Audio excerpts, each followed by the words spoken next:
ပြည်ရဲ့ပညာရေးစနစ်ဘာကြောင့်မကောင်းတာလဲ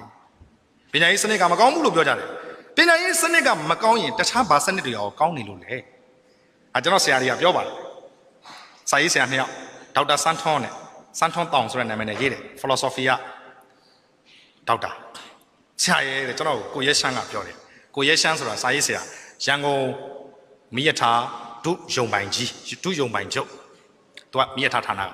ကိုရဲရှမ်းကကျွန်တော်ကိုပြောတယ်ဆရာရဲ့မင်းတို့ပညာရေးစနစ်ကကောင်းလို့လားလို့ဆိုတော့ကျွန်တော်ကသူ့ကိုပြန်မေးလိုက်ချင်တယ်မင်းတို့ပို့ဆောင်ဆက်သွယ်ရေးစနစ်ကကောင်းလို့လားလို့ပြန်မေးချင်တယ်အဲ့တော့တိုင်းပြည်ရဲ့ပညာရေးစနစ်ဘာကြောင့်မကောင်းတာလဲနိုင်ငံရေးစနစ်မကောင်းလို့ပေါ့တိုင်းပြည်ရဲ့ကျန်းမာရေးစောင့်ရှောက်မှုစနစ်ဘာကြောင့်မလုံလောက်တာလဲစေယုံစေကန်းကိုသွားလိုက်ရင်ပါတီနဲ့ဂွန်းလိုက်တောင်မှအသေးအတန်ရှာနေရတဲ့စေယုံစေကန်းတွေဈေးညပေးကျန်းမာရေးပတ်စံမရှိရင်လူရမဝင်တဲ့ခေတ်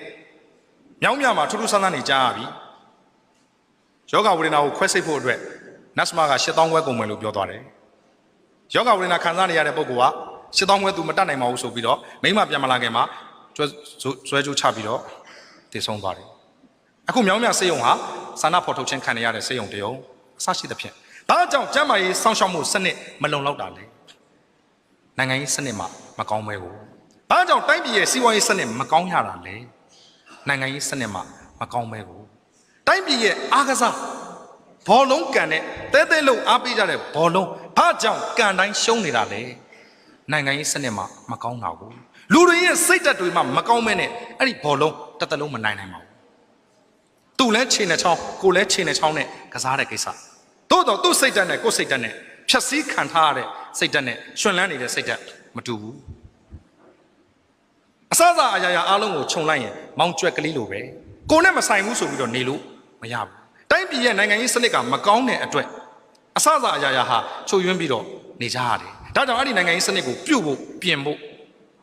တကယ်တိုင်းပြည်ရဲ့ခေါင်းဆောင်နိုင်ငံရေးသမားတွေဟာစူးစမ်းနေကြတယ်လူတို့ခေါင်းဆောင်တောင်ဆန်းစုကြည်အပါဝင်အားလုံးဟာဆောင်ရွက်နေကြတယ်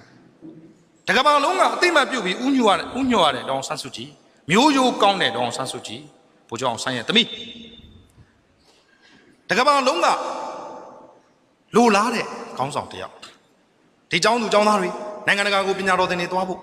တိုင်းပြည်ရဲ့လုပ်ငန်းကိစ္စဆောင်တာအဝဝကိုဒေါအောင်ဆန်းစုကြည်ကိုတစ်ချက်တော့ဥဆောင်ခွင့်ပေးလိုက်တာနဲ့တိုင်းပြည်ဟာထောင်တက်ပြီးတော့ပြောင်းလဲသွားနိုင်တဲ့အခြေအနေမှာအသက်80အရွယ်ကိုရောက်နေတဲ့အဖွားအိုတယောက်ကိုတန်ပါတယ်မာပါတယ်မြန်ပါတယ်တနက်ကင်ပြီးတိုက်လာပါတယ်ဆိုတော့ပုံကိုယ်တွေကနီးပေါင်းစုံနဲ့နေရာမရအောင်ဥဆောင်ခွင့်မရအောင်ဆောင်ရွက်နေကြတယ်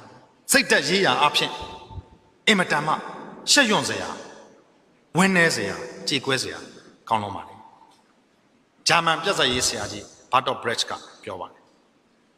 သူရဲကောင်း